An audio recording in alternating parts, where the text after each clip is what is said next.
Yo, check it out. I'm Flight Risk Beats, and this is my unboxing of the BRED Retro 4s 2019. So yo, just to let you know, these are a retro release. We've had a couple of these models over the years, and essentially I feel like with every year, it gets changed just a little bit.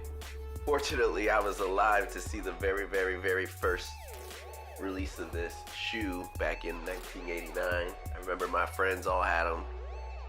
I was super jealous. I just would turn around and just stare at their shoes all day. And then as soon as the 5s came out, because I was on to them now, I went and picked those up. But being around my friends, they let me try them on. So I got to feel the quality of the shoe. You know, I got to actually kind of see like what the shoe was all about. And then again in 1999, the 4s were released again. I picked them up in the cement gray with the black splotters and the white shoe colorway, and those were quality. I remember when I bought them, they were released all throughout major retailers. Champs had them, and for $110, that was the price. Now, those shoes I held on to for about 10 years. I was able to resell later for about 80 bucks. When I just needed some money, and the shoes took a beating. Fast forward to now, we have 2019's release, so I had to pick these up, just being a Jordan fan. My first initial response to the shoe was, I don't know, I don't want to say I had a little bit of remorse. The shoe aesthetically is pleasing, it looks beautiful, but the first thing I noticed was the quality of the nubuck leather had changed over the years. The shoe, the feel, the textures of the plastic, everything feels so much thinner. Even thinner too as the 1990 release of the 4s when they had brought those out again. And that was the 10-year anniversary. So it's pretty interesting too to see that they've done a couple of releases of this shoe as well in packs.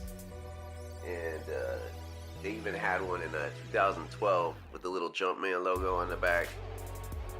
And I would say those are closer to that quality of those models than it would be to an original true OG. The box itself, the layout was pretty interesting. I mean, it looked almost like an old classic box.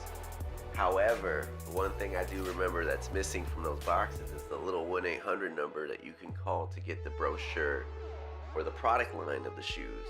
It's pretty much a Nike 1-800 number you could have called back in the day, where they would send you like a little brochure and it would have all the Jordan stuff in there, or all the Andre Agassi Air Tech Challenge stuff, or you could get the Force catalog with all the Air Force products, like David Robinson would be on the front.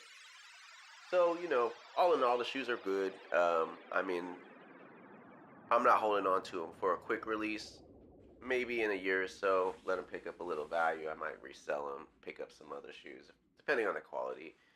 I picked them up from WSS the day of the release. I mean, there was a lot of pairs of these released, so I think a lot of people are going to be doing this, not just me. But I hope you enjoyed my video, and have a good day.